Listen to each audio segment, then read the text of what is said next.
ETF index mutual funds నేర్చుకుని stock మార్కెట్లో రాణించాలనుకుంటున్నారా? వెంటనే ఈ నెంబర్కి కాల్ చేయండి.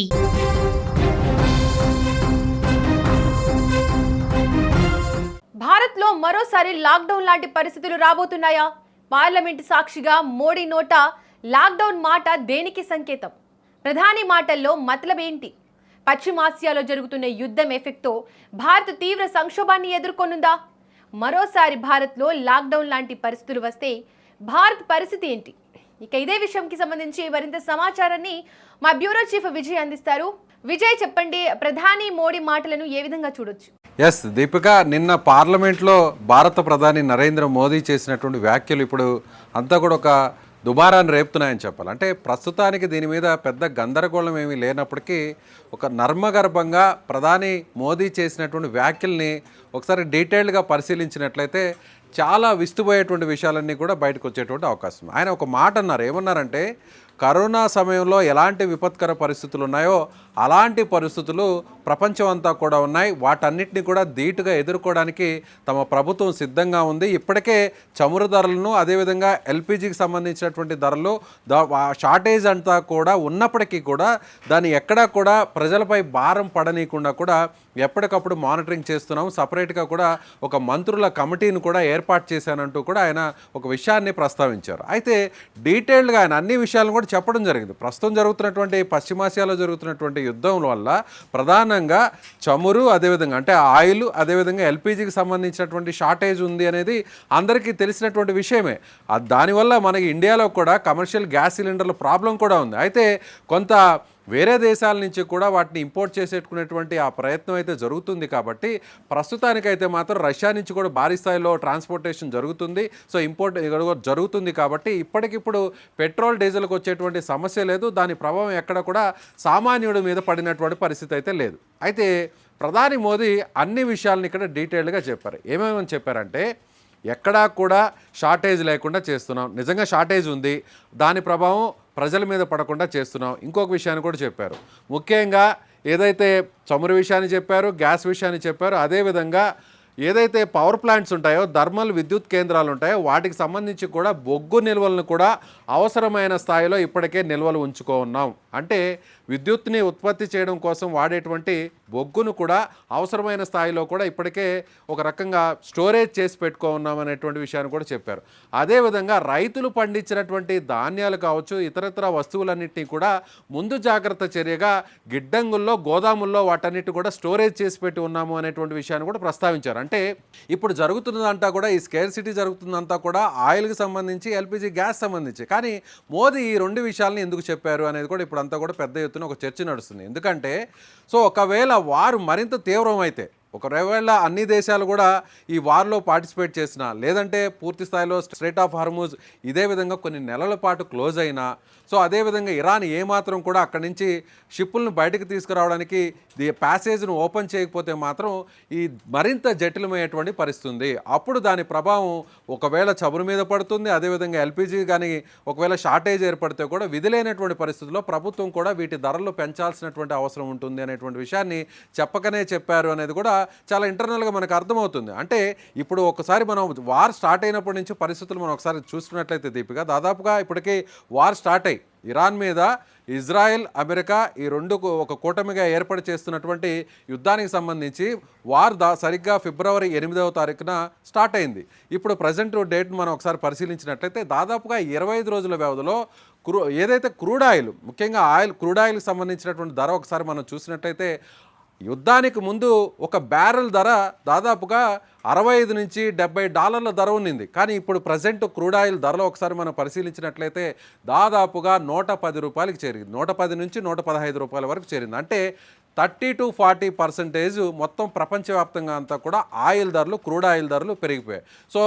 ఈ క్రూడ్ ఆయిల్ ధరల నుంచి మనం పెట్రోల్ కానీ, డీజిల్ కానీ, ఇతర సంబంధించినటువంటి వాటన్నిటిని కూడా మనం అక్కడ సపరేట్ చేయాల్సినటువంటి పరిస్థితి. అంటే వీటన్నిటికీ మూలమైనటువంటి క్రూడ్ ఆయిల్ ధరలు విపరీతంగా పెరిగాయి. కాబట్టి ఇప్పటికే ప్రపంచంలో ఉన్నటువంటి అమెరికాతో సహా ఇప్పుడు ఏమాత్రం కూడా ఆయిల్కి ఇబ్బంది లేదు. అసలు ఆయిల్కి ఈ గల్ఫ్ కంట్రీస్ నుంచి అక్కడ అమెరికాకు ఆయిల్ సప్లై చేయాల్సినటువంటి పరిస్థితి లేనటువంటి దేశంగా చెప్పుకునేటువంటి అమెరికానే ఇప్పుడు అక్కడ ఉన్నటువంటి పెట్రోల్ డీజిల్ ధరలను పెంచేసింది. మన పొరుగున ఉన్నటువంటి పాకిస్తాన్ కావచ్చు, శ్రీలంక కావచ్చు, మిగిలినటువంటి యూరోపియన్ కంట్రీస్లో కూడా సో ఇప్పటికే ఆయిల్ ధరలు విపరీతంగా పెరిగాయి, పెట్రోల్ డీజిల్ ధరలు విపరీతంగా పెరిగాయి. ముఖ్యంగా ప్రపంచంలోనే వాహనాలు కావచ్చు, రవాణా వ్యవస్థ అంతా కూడా మన భారతదేశంలో 90% ఆధారపడి ఉన్నటువంటి దేశం మన భారతదేశం పెట్రోల్ డీజిల్ మీద ఆధారపడింది.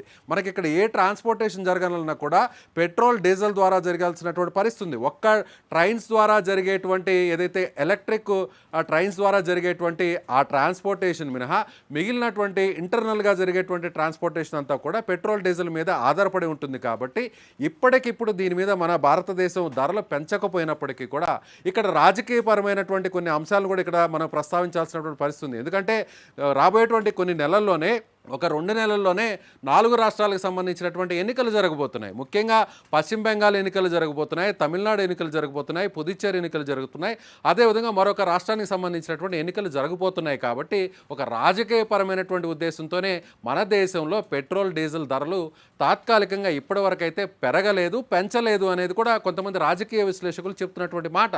అయితే ఇప్పుడు ప్రపంచ మార్కెట్ను మనం ఒకసారి పరిశీలనలోకి తీసుకుంటే అమెరికాతో సహా యూరోపియన్ కంట్రీస్ అలాగే మన పొరుగున ఉన్నటువంటి అన్ని దేశాల్లో కూడా పెట్రోల్ డీజిల్ ధరలు పెంచేశారు. కాబట్టి యుద్ధం ప్రభావం ఇప్పుడు అన్ని దేశాలు ప్రపంచ దేశాల మీద పడింది, భారతదేశం మీద కూడా ఖచ్చితంగా పడుతుంది అనేటువంటి విషయాన్ని ఆయన భవిష్యత్తును ఉద్దేశించే నరేంద్ర మోదీ ఈ వ్యాఖ్యలు చేశారనేది చాలా స్పష్టంగా మనం అర్థం చేసుకోవచ్చు. దీపిక, విజయ్, ప్రధాని మోడీ మాటలు నిజంగా మళ్ళీ లాక్డౌన్ వచ్చే సూచన లేక కేవలం ముందస్తు జాగ్రత్త తీసుకోవాలన్న సందేశమా, ఎలా చూడొచ్చు? ఎస్, ఇక్కడ కరోనా అనేటువంటి అంశాన్ని ఆయన ఎందుకు ప్రస్తావించారు అని అంటే లాక్డౌన్ వస్తుందా అంటే అప్పుడు ఆ రోజు ఉన్నటువంటి ఆ టైంలో ఉన్నటువంటి సిచ్యువేషన్ వేరు. అది ఎందుకంటే మొత్తం ఆరోగ్యానికి సంబంధించిన వ్యవహారం, ఒక భయంకరమైనటువంటి ఒక మహమ్మారి ప్రపంచం అంతా కూడా అది కబళించింది. సో మనిషి ఎదురుగా మాట్లాడితే సో తద్వారా వచ్చేటువంటి ఆ వైరస్ నేరుగా అవతల మనిషికి వస్తుంది. కాబట్టి అలా ప్రాణాలు పోయేటువంటి ఒక మహమ్మారి సోకింది. కాబట్టి లాక్డౌన్ విధించాల్సినటువంటి పరిస్థితి. అంటే ఎవరు కూడా ఇళ్లలో నుంచి బయటకు రావద్దు, అత్యవసర సర్వీసులు వాళ్ళు మాత్రమే ఆ లాక్డౌన్లో బయటకు వచ్చేటువంటి పరిస్థితి ఉంది. కానీ ఇప్పుడు లాక్డౌన్ లాంటి సిచ్యువేషన్ రాకపోయినప్పటికీ కూడా ఆర్థిక పరంగా, ఫినాన్షియల్గా పరంగా చూస్తే మాత్రం అలాంటి సిచ్యువేషన్ ఇంచుమించు దగ్గరకు రావచ్చు అనేటువంటి ఒక అనుమానం అయితే మాత్రం వ్యక్తమవుతుంది. ఎందుకంటే మొత్తం ప్రపంచ ఆర్థిక వ్యవస్థ అంతా కూడా డిపెండ్ అయి ఉండేది ఆయిల్ మీదే. అలాగే ముఖ్యంగా 90% 90% ఆయిల్ మీద డిపెండ్ అయ్యి ట్రాన్స్పోర్టేషన్ మీద ఆధారపడినటువంటి దేశం మన భారతదేశం ఆయిల్ మీదే. అలాంటి సందర్భంలో 40% ఇప్పటికే క్రూడ్ ఆయిల్ ధరలు పెరిగాయి. కాబట్టి భవిష్యత్తులో రాబోయేటువంటి ఒక 2 నెలల్లో కూడా ఆయిల్ ధరలు పెరుగుతాయి. ఆయిల్ ధరలు పెరిగితే మాత్రం ప్రతి వస్తువు మీద దీని ఇంపాక్ట్ పడుతుంది.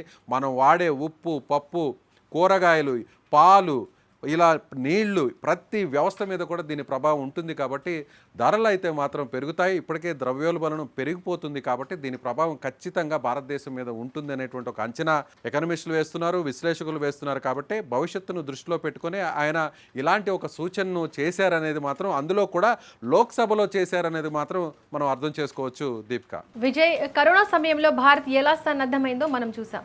ఇప్పుడు అదే తరహాలో ఇప్పుడు ప్రభుత్వం ప్రజలకు ఏం సూచించాలనుకుంటుంది?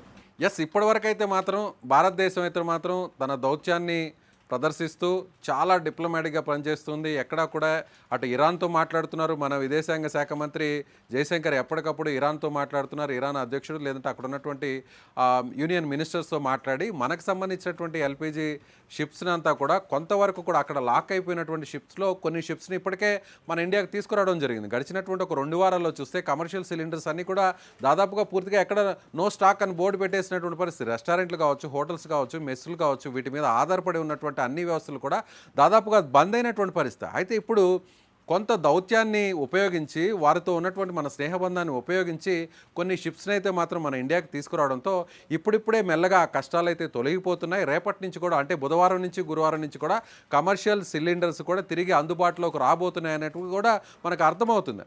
అయితే ఇప్పుడు భారత్ ఎలాంటి వ్యూహాన్ని అనుసరించాలి అనేది కూడా మనం ఇక్కడ చెప్పుకోవాలి. ఎందుకంటే ఇప్పటికే ప్రధానమంత్రి మోదీ ఇరాన్కి సంబంధించినటువంటి అధ్యక్షుడు పెజెష్కియాన్తో 2 సార్లు ఆయన ఫోన్లో మాట్లాడడం జరిగింది.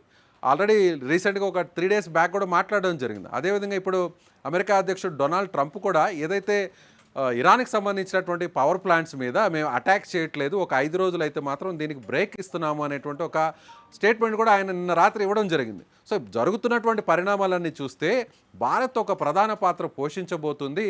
భారత్ అటు ఇరాన్తో కానీ అదేవిధంగా ఇజ్రాయెల్తో కానీ అవసరమైతే అమెరికాతో కూడా తనకున్నటువంటి శక్తి సామర్థ్యాలని ఉపయోగించి దౌత్యాన్ని ఉపయోగించి కొంతవరకు యుద్ధ ప్రభావాన్ని ఆపేటువంటి అవకాశం ఉంది అనేది కూడా చాలా స్పష్టంగా అర్థమవుతుంది. ఇప్పటికే ఇరాన్కి సంబంధించినటువంటి పొరుగు దేశాలు రంగంలోకి దిగినట్టుగా తెలుస్తుంది. యమన్ కూడా ఇప్పటికే సంప్రదింపులు జరుపుతున్నట్టుగా తెలుస్తుంది. ఇప్పటికే ఇరాన్కి సంబంధించినటువంటి మిత్ర దేశంగా శాశ్వత మిత్ర దేశంగా ఉన్నటువంటి యమన్ కూడా పలు సందర్భాల్లో ఇజ్రాయెల్తో అమెరికాతో కూడా గతంలో మనం చర్చలు జరపడం చూసాం. ఇప్పుడు కూడా అలాంటి దఫా చర్చలు జరగబోతున్నాయి. అందుకు భారత్ కూడా ఊతం ఇవ్వబోతుంది, భారత్ కూడా సపోర్ట్ చేయబోతుంది అనేది కూడా చాలా స్పష్టంగా మనకు అర్థమవుతుంది. Deepika. Right Vijay, thank you. మొత్తానికి ప్రధాని మాటలను చూస్తే దేశంలో వెంటనే లాక్డౌన్ వచ్చే పరిస్థితి అయితే కనిపించడం లేదు. కానీ అయితే అంతర్జాతీయ పరిణామాల నేపథ్యంలో భారత్ కూడా అప్రమత్తంగా ఉండాల్సిన అవసరం ఉందని ప్రభుత్వం సంకేతాలు ఇస్తోంది. ప్రజలు భయపడాల్సిన అవసరం లేకపోయినా జాగ్రత్తగా ఉండడం మాత్రం తప్పనిసరి.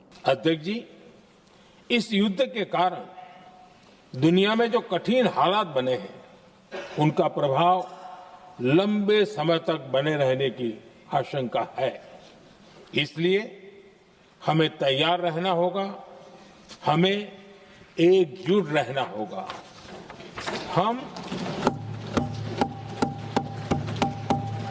हम कोरोना के समय भी एकजुटता से ऐसी चुनौतियों का सामना कर चुके हैं. अब हमें फिर से उसी तरह तैयार रहने की आवश्यकता है.